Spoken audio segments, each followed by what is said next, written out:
ఇదిగో ఎక్కడో అరణ్యములో గొర్రెలు కాల్చుకునేవాడు, అన్నందరూ వద్దన్నారు, యుద్ధ భూమిలోకి వస్తే కొట్టారు, తండ్రి ఏమో తోసేశాడు, అతను ఎందుకు పనికిరా అనుకున్నాడు. వీళ్ళందరి చేత విసర్జింపబడి ద్వేషింపబడిన ఈ దావీదే ఈ రోజున వేల సైన్యం అంతటి చేత దావీదుకి 10,000 కొలది జయము అని అరుస్తున్నారు. దేవునికి మహిమ కలుగును గాక. హల్లెలూయా, హల్లెలూయా. అందుకే అంటున్నాడు, విసిరి వేయబడిన రాయే అదే మూలకు తలరాయి.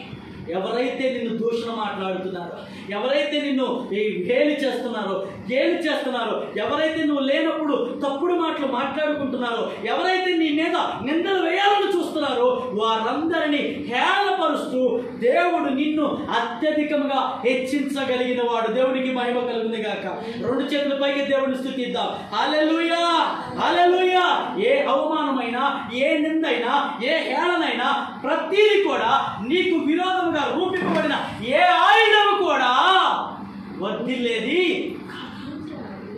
అర్థమవుతుందండి? ఏ ఆయుధము కూడా వర్ధిల్లేది కాదు. మనకు విరోధముగా రూపింపబడిన ఏది వర్ధిల్లదు. ఎందుకో తెలుసా? నేనైతే నీ కృపయందు నమ్మిక ఉంచి ఉన్నాను.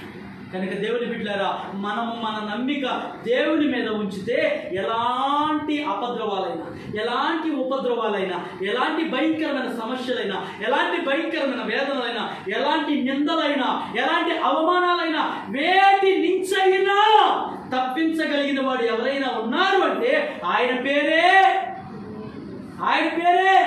ప్రభు అయిన యేసుక్రీస్తు. గట్టిగా చెప్పండి, ఆయన పేరే ప్రభు అయిన ఆయనే మన ప్రభు, ఆయనే మన రక్షకుడు. ఫైనల్గా ఒక మాట, నేనైతే నీ కృపయందు నమ్మిక ఉంచాలి. ఇప్పుడు ఎవరి మీద నమ్మిక ఉంచాలి? మనం దేవుని మీద నమ్మిక ఉంచాలి, యేసయ్య మీద నమ్మిక ఉంచాలి. సింహాన్ని జయించాడా? ఎలుగుబంటిని జయించినిచ్చాడా? గొలియాతుని జయించినిచ్చాడా? దావీదా, నువ్వు జయించాల్సింది జంతువులను కాదయ్యా, ఇలాంటి క్రూరమైన మనుషుల్ని, ఇలాంటి మనుషుల్ని జయించి నాకు విజయాన్ని తీసుకొస్తే. గొలియాతుని ఎప్పుడైతే దావీదు చంపాడో అలా కాలక్రమేణా రాజు అవుతున్నాడో, దావీదు మీదకి యుద్ధానికి రావడానికి చుట్టుపక్కల ఉన్న రాజులందరూ గడ్డ వణికిపోతూ ఉండేవాడు. ఎందుకు తెలుసా?